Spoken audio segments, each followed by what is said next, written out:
dari Badan Bantuan Hukum Advokasi Rakyat PD Perjuangan, dan juga dengan melibatkan tokoh-tokoh pro demokrasi dan juga beberapa penasihat hukum yang kredibel, memiliki reputasi untuk mempersoalkan berbagai anomali demokrasi yang terjadi, baik itu di Banten, di Sumatera Utara, Jawa Tengah, maupun juga beberapa di wilayah lainnya seperti Sulawesi Utara, di mana penggunaan parcok itu memang sangat masif, bahkan sampai masuk ke tempat-tempat gereja. Memang banyak yang pada awalnya dirancang tanpa bukti. Perintah-perintah diberikan secara tertutup, penggunaan instrumen parcok dilakukan secara tertutup, tetapi kami mengucapkan terima kasih karena di tengah-tengah berbagai intimidasi banyak yang kemudian menyatakan berani untuk melakukan perlawanan. Kami memberikan apresiasi karena banyak yang terinspirasi dengan saudara Endah di Kabupaten Gunung Kidul ketika yang bersangkutan berani melawan arogansi dari aparatur negara yang digunakan pada saat Pilpres. Ternyata kemudian rakyat bersimpati dan yang bersangkutan akhirnya terpilih sebagai Bupati Bupati Gunung Kidul. Demikian pula saudara Masington tadi dari Tapanuli Tengah juga sudah melaporkan kepada DPP telah terpilih justru dengan rekam jejak yang sangat kritis terhadap pemerintahan Jokowi saat itu. Saudara Masington mendapatkan bonus elektoral sehingga akhirnya dipilih sebagai bupati di Kabupaten Tapanuli Tengah. Dan begitu banyak cerita-cerita yang membangkitkan suatu semangat bahwa kebenaran pasti akan menang. Ketika PD Perjuangan mempersoalkan terkait dengan reposisi Polri sebagai suatu wacana kritis yang diberikan kepada PD Perjuangan sebagai aspirasi dari rakyat, aspirasi dari tokoh-tokoh pro demokrasi, apa yang dilakukan oleh PD Perjuangan tetap berada pada koridor-koridor konstitusi. Kami sangat menghormati Polri Merah Putih yang berjuang bagi tegaknya hukum di negeri yang seharusnya sangat demokratis ini. Tetapi di dalam praktek melalui Pilpres 2024 dan Pilkada 2024 yang baru saja selesai, ternyata banyak instrumen-instrumen parcok yang digunakan sebagai alat kekuasaan. Maka kami mengajak kepada seluruh masyarakat Indonesia, mari kita selamatkan demokrasi. Agar apa yang disampaikan oleh Prof. Ikrar Nusa Bakti untuk memulihkan demokrasi yang rusak akibat Jokowi, tidak lagi diperlukan 5 kali pemilu, itu bisa kita percepat apabila rakyat juga berani untuk menegakkan kebenaran di dalam mengungkapkan penyalahgunaan kekuasaan dari alat-alat negara dan sumber-sumber daya negara-negara tersebut. Terima kasih, dan selanjutnya kepada rekan-rekan pers kami berikan kesempatan untuk tanya jawab. Silakan. Tolong Pak dibantu. Silakan.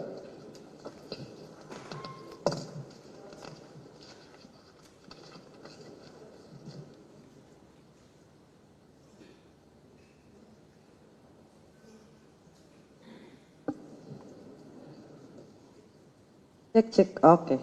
Selamat sore Pak Sekjen, Bang Roni, Mas Bas, saya Putu dari Kompas TV. Dari tadi kan berkali-kali nama Jokowi ini disebut, terus juga penekanannya soal kedisiplinan partai. Tentu harapannya masyarakat, rakyat ini bisa tegas, tapi sebelum ke situ kita bahas dulu di partai sendiri. Terakhir memang sudah ada diksi bahwa hubungan dengan Jokowi ini tutup buku. Tapi kan tidak pernah ada pernyataan tegas seperti misalnya waktu Pak Effendi kemarin jelas bertentangan dengan partai, kemudian cat begitu dan suratnya ada. Nah, bagaimana dengan Jokowi? Apakah kemudian ketegasan partai ini juga berlaku untuk Jokowi dan keluarganya? Apakah resmi dipecat atau enggak? Itu aja sih Mas. Mungkin bisa dijawab dengan lantang, baik itu Mas Hasto ataupun juga Mas Bas. Terima kasih. Baik, terima kasih. Jadi ketika Saudara Gibran dan Bobi dicalonkan oleh partai politik lain, dan kemudian itu juga di-endorse oleh Bapak Jokowi, apalagi melalui suatu proses mencederai konstitusi dan demokrasi itu terbukti dengan pelanggaran etik yang sangat berat terhadap saudara Anwar Usman, maka pada saat itu juga ketika konstitusi saja dikebiri, maka otomatis status seluruh kelekatan keanggotaan yang berkaitan dengan PDI Perjuangan sudah dinyatakan berakhir. Mengapa? Karena PDI Perjuangan digerakkan oleh suatu cita-cita. Dan itu dibuktikan dengan pengiriman surat dari DPC Kota Surakarta, tempat KTA Mas Gibran berasal, yang memberitahukan bahwa berdasarkan undang-undang partai politik dan ADART partai, keanggotaannya secara otomatis berhenti. Nah, sehingga di dalam tradisi membangun kehidupan berbangsa dan bernegara yang baik, ketika seseorang telah melupakan suatu ide, gagasan, cita-cita kolektif yang membentuknya, dan kemudian membangun suatu rejim kekuasaan dengan segala cara, bahkan masyarakat Sumatera Utara bisa merasakan bagaimana ketika saudara Bobi Nasution itu dipaksakan untuk menjadi calon gubernur, dan proses pemilihan menjadi gubernur itu juga melalui pengerahan aparatur negara, sumber-sumber daya negara, dan suatu kontestasi yang sangat tidak fair yang ditunjukkan oleh ketidakadilan yang terjadi kepada Bapak Edi Rahmayadi, maka di situ semua menjadi bukti-bukti pengingkaran terhadap konstitusi dan demokrasi itu sendiri. Ketika seseorang sudah berkhianat terhadap konstitusi, sudah berkhianat terhadap demokrasi, dan juga menyalahgunakan hukum, maka sanksi dari rakyat itulah yang dibebankan kepada mereka-mereka yang secara sengaja telah merusak demokrasi itu sendiri. Sehingga saudara-saudara sekalian, keanggotaan PDI Perjuangan bukanlah semata-mata pada ada atau tidaknya KTA, tetapi pada komitmen di dalam membangun peradaban kehidupan berbangsa dan bernegara yang baik. PDI Perjuangan percaya pada nilai-nilai Satyam Eva Jayate, sehingga mereka yang menanam angin akan menuai padi. Itulah yang kita yakini sebagai suatu bangsa, karena di dalam sejarah peradaban umat manusia tidak ada kekuasaan otoriter sekuat apapun mampu bertahan kecuali mereka-mereka akhirnya menjadi sisi-sisi gelap dalam sejarah. Ini sebagai contoh bagaimana mereka-mereka yang pada masanya itu dikenal sebagai sosok pemimpin yang begitu kuat, tidak terkalahkan, tetapi akhirnya sejarah mencatat bagaimana mereka menjadi sampah dari sejarah itu. Demikian dari kami, terima kasih. Next.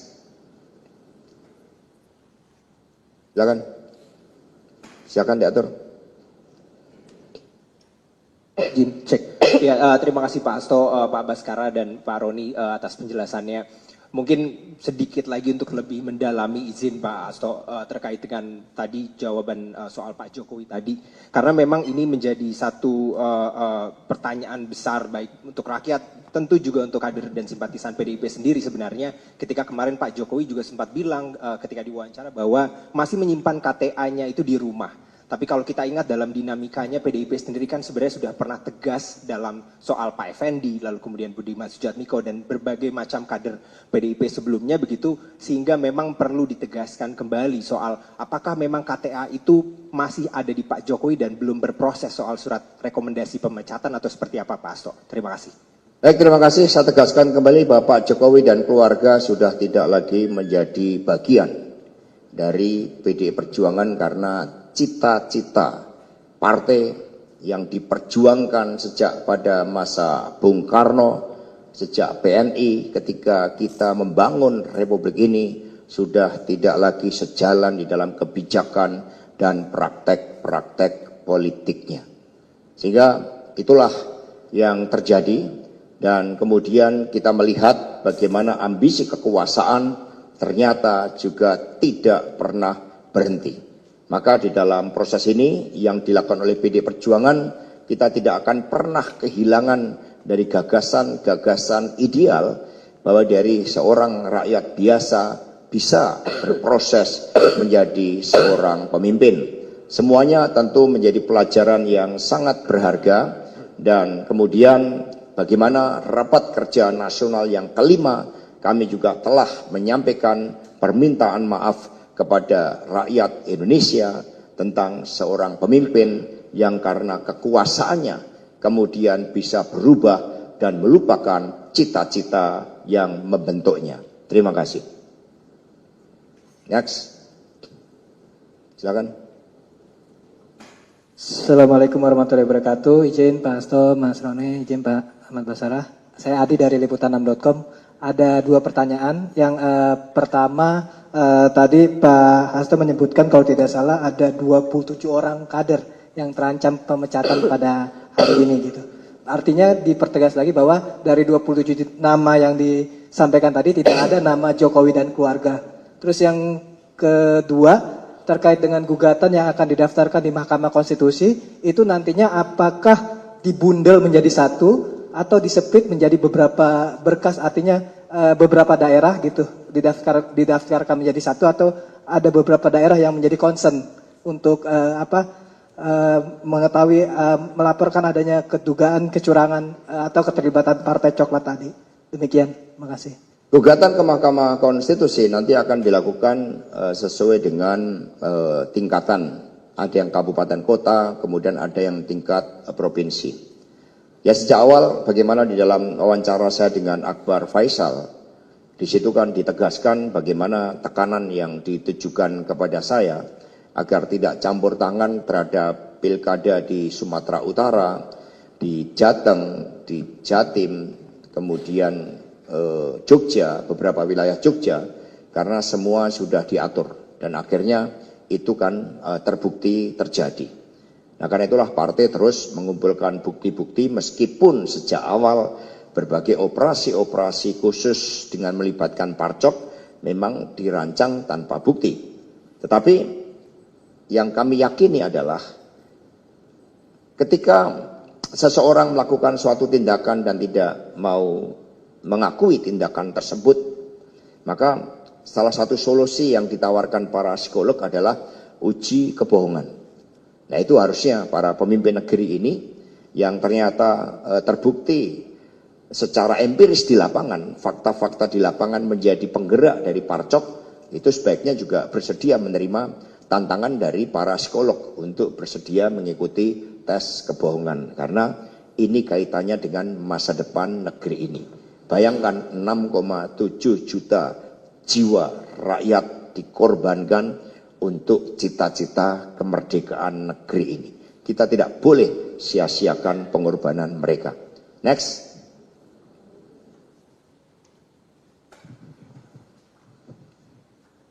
Sore Mas, saya Yogi dari Harian Kompas. Kemarin kan anggota DPR Julius Setiarto diberi sanksi ya oleh MKD gitu ya, sanksi etik. Padahal kan sebenarnya harusnya kan ketika mengunggah itu publik menjadi sadar, dan DPR khususnya Komisi 3 kan mendalami kasus parcok ini kan, tapi justru memberikan sanksi etik. Bagaimana sikap PDI atas sanksi tersebut? Ya, kami memberikan dorongan kepada saudara Julius untuk tidak pernah berhenti, karena setiap anggota DPR punya kebebasan untuk bersuara, kebebasan dan juga dilindungi hak imunitas. Sehingga apa yang terjadi di MKD juga menunjukkan bagaimana hegemoni kekuasaan itu bekerja. Sehingga anggota DPR pun itu sampai diberikan sanksi teguran oleh MKD yang seharusnya memberikan perlindungan bagi setiap anggota DPR RI apapun fraksinya untuk menyuarakan kebenaran. Jadi kami akan memberikan advokasi. Bahkan kalau perlu, itu sidang itu juga harus dibuat terbuka supaya masyarakat bisa memahami. Next. Silakan.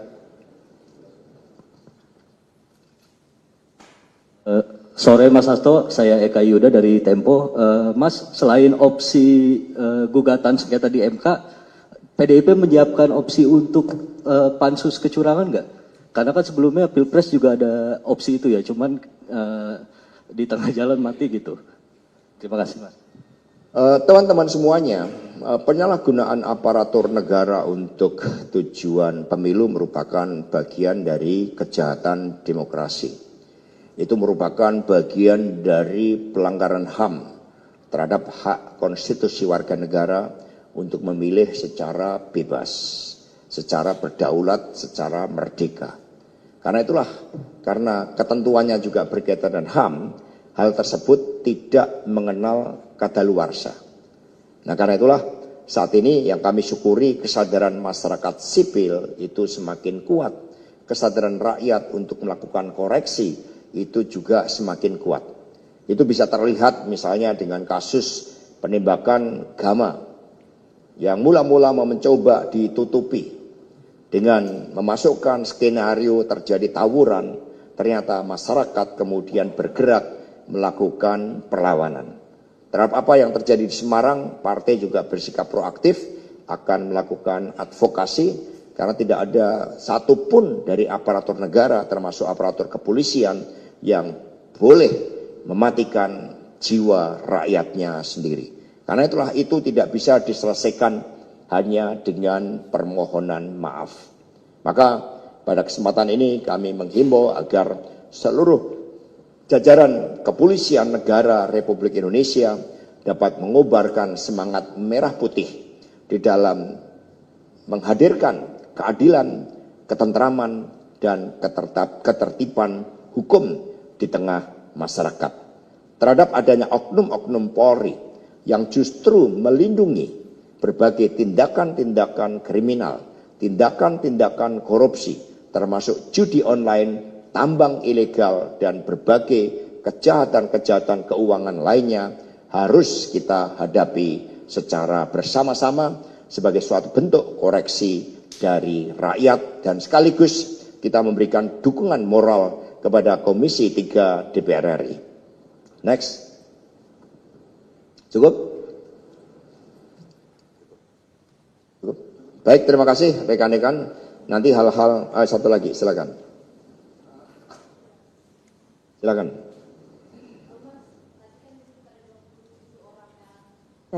Mas tadi disebut ada 27 orang yang dipecat itu, kalau boleh di-spill Mas siapa aja, apakah ada nama? Nanti akan diumumkan ya tanggal 17 Desember ya bersama-sama. Sekaligus. Jadi nanti dalam upacara partai kita akan umumkan sehingga ada protokol partai supaya proses penegakan disiplin itu betul-betul nanti menjadi kesadaran bagi seluruh kader-kader partai. Karena ketika kita masuk di dalam suatu partai politik, kita meluruhkan diri pada suatu kepentingan partai yang lebih besar, yaitu untuk rakyat, bangsa, dan negara. Dan mengakhiri konferensi pers ini, kami sekali lagi mengucapkan terima kasih kepada seluruh rakyat Indonesia, seluruh masyarakat sipil, perguruan tinggi, para lawyer yang menyatakan dukungannya kepada kami, juga kepada rekan-rekan pers. Mari kita bangun Indonesia Raya, jangan korbankan pengorbanan dari jiwa raga lebih dari 6,7 juta rakyat Indonesia demi kemerdekaan Indonesia kita. Terima kasih. Wassalamualaikum warahmatullahi wabarakatuh. Om Santi Santi Santi Om. Rahayu Merdeka. Terima kasih.